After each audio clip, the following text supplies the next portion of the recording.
everyone, welcome to today's lesson. We will be covering the number system. Over here is a diagram demonstrating the different components that make up the number system. They are the real and the non-real numbers. Let's start off by zooming into our real numbers. Let's start off with the natural numbers. These are the numbers that can be attached to the quantity of something. I have one pen. I have one calculator. I have 2 pens, 3 rulers. So that is our natural numbers. Later on, we went to the concept of 0. And 0 forms part of the whole numbers along with the natural numbers. And 0 is the number that is attached to when we don't have items. We can't attach 1, 2, 3, 4 because there is no item to which we can attach the number. Further on, we learned integers. Integers can be expressed on a number line with 0, our positive numbers, and our negative numbers. Moving on to some of the new concepts. A rational number. All of these form part of our rational numbers. But a rational number is anything that can be expressed as a fraction. 2 divided by 5 can be written as 2 over 5. Another example of a proper fraction is a half. Other examples of fractions are our improper fractions and our mixed numbers. All of these are fractions and therefore form part of the rational numbers. Next, we will move on to terminating decimals. To terminate means to end. So these are decimals which have an end.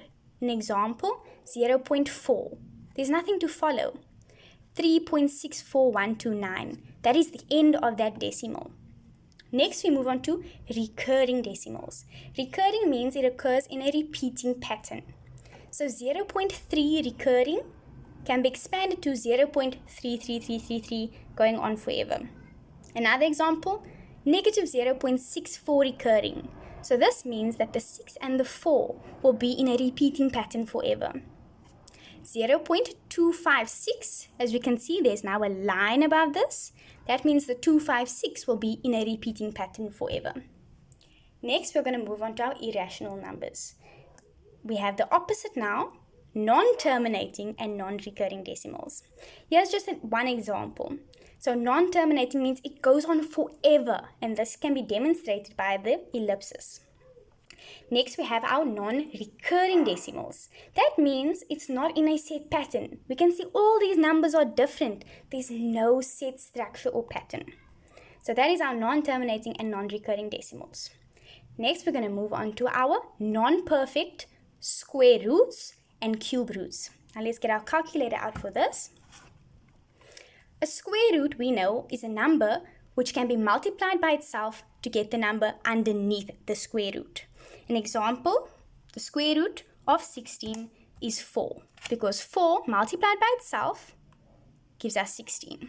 Now, to go into this specific examples of the irrational numbers, we are going to investigate the square root of 2.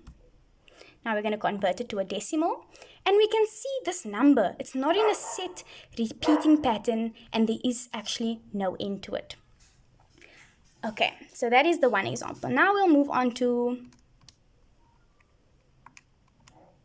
the square root of 3. We know that 3 isn't a perfect square. So when we type it in and we convert it to a decimal, we can see, there's no set pattern. It's not a perfect square, therefore it falls part of the irrational numbers. Another example, the square root of 7, converted to a decimal. Once again, we see it. Next, we're going to move on to the cube roots. What is a cube? A cube is when something is multiplied by itself 3 times to get that number. So now we're going to investigate the cube roots that are not perfect. So we're going to type shift, the square root symbol, and let's just try 2. We know 2 is not a perfect cube. Once again, we see all these decimals that are in no set structure. And you'll find the same with all of these non-perfect cube roots. A perfect example of an irrational number is pi itself.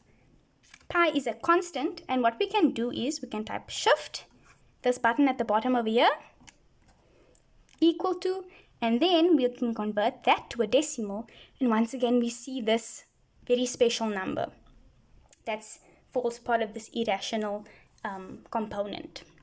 Next, we will proceed to our non-real numbers. Now, these are quite interesting and they should be quite new to you. We have the square roots of negative numbers. Regardless whether it's a perfect square or not, if there is a negative underneath the square root, then it is non-real. Let's type that in. So we have the square root of negative 2. Can you see it says math error? That means it's not recognized in our number system.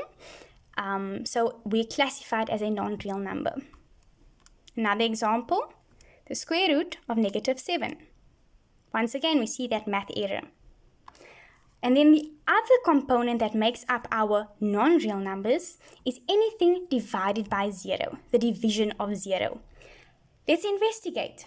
8 divided by 0, math error. Anything divided by 0, even 0 divided by 0, pi divided by 0, we are going to get that math error. Therefore, it falls part of this non-real numbers. I just want to point out the division of 0 classifies that answer or that number as non-real. But what if we multiply it by 0?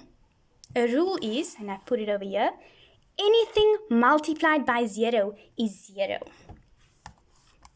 Let's try 9 times 0. The answer is 0. If we have 15 times 0, 1 times 0, the answer will always be 0. I hope that makes sense to you all. You're welcome to take a screenshot, press pause, take a screenshot, and be sure to give this video a thumbs up, and I will be posting some new videos in the next few days to come. Have a wonderful day. Bye.